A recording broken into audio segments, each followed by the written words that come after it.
Iroda opa, assalomu alaykum. Yaxshimisiz opa? Salomatlaringiz yaxshimi? Nimalarni jo'natyapsiz opa? Hozir biz Tojikistonga mayda paket jo'natyapmiz. Vo, bu Tojikiston ketyapti bu paketimiz. Hozir qatga bu yuborishlarni anaqalarni yopishtirib qo'ydingiz. Yopishtirib, birlashtirib, cheklari bilan tayyor. Mana shu jo'natma necha pulga ketyapti Tojikistonga? Bu 167 ming atrofida. Necha kilo? 400-440 gramm atrofida. 440 gramm. Tojikistonga bemalol uspos bilan jo'natsanglar bo'ladi. Track kod orqali buni tekshirsa bo'ladimi jo'natma qayerda turganligini? Bo'ladi. Shu shtrix kod orqali uspos saytida track nomeri orqali tekshirsa bo'ladi qayerda. Bu kimga ketyapti opa? Bu hozir Mahmudjonga ketyapti. Xudo xolisa yetib boradi.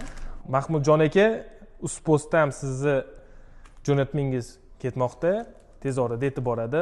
Uspostdan birgalikda bo'lganingiz uchun katta rahmat. Sog' bo'lasizlar, salomat bo'lasizlar.